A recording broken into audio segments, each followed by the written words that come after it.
新闻一开始，先来看云林斗六福茂科技公司新工厂的工程，将因价倒去造成2死3伤。警方是启动调查，目前有去查到这因价固定咧壁的这个连组材质有问题，无达到国家的标准，而且嘛无照度施工再当超过，才来造成意外。依法停工，甲罚30万。在2分前，双手合十为过身的看守祈祷。云林县斗六市福茂科技公司第5期厂房新建工程，车内发生铁架倒塌意外，造成过路的员工2个死亡，3个受伤。其中46岁姓郭的死者翁婿甲大汉囝拢讲，迄天早起姓郭的女主正常出门上班，无想到一去无倒转来。我太太就跟2个人用走的撑雨伞过去，走还没到停车场，他就滑下来了，根本没有时间，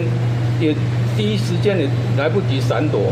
也没有地方可以闪躲。到医院之后，院方那边就说，妈妈在送往医院前就已经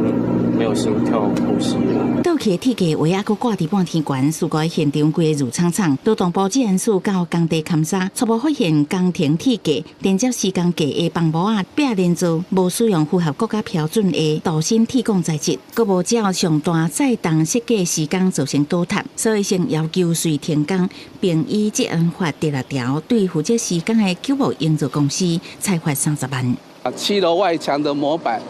跟施工架。未依施工时预期最大荷重妥为设计施工，造成这个人员伤亡的灾害，立即停工处分，并依照治安法第6条第1项规定裁罚30万的罚款，并后续追究相关刑责。云林地检署检察官初次到现场调查，后续也会安排相验，对是不是因为人为疏失因素造成铁架倒塌意外，要进一步追查清楚责任。记者综合报道。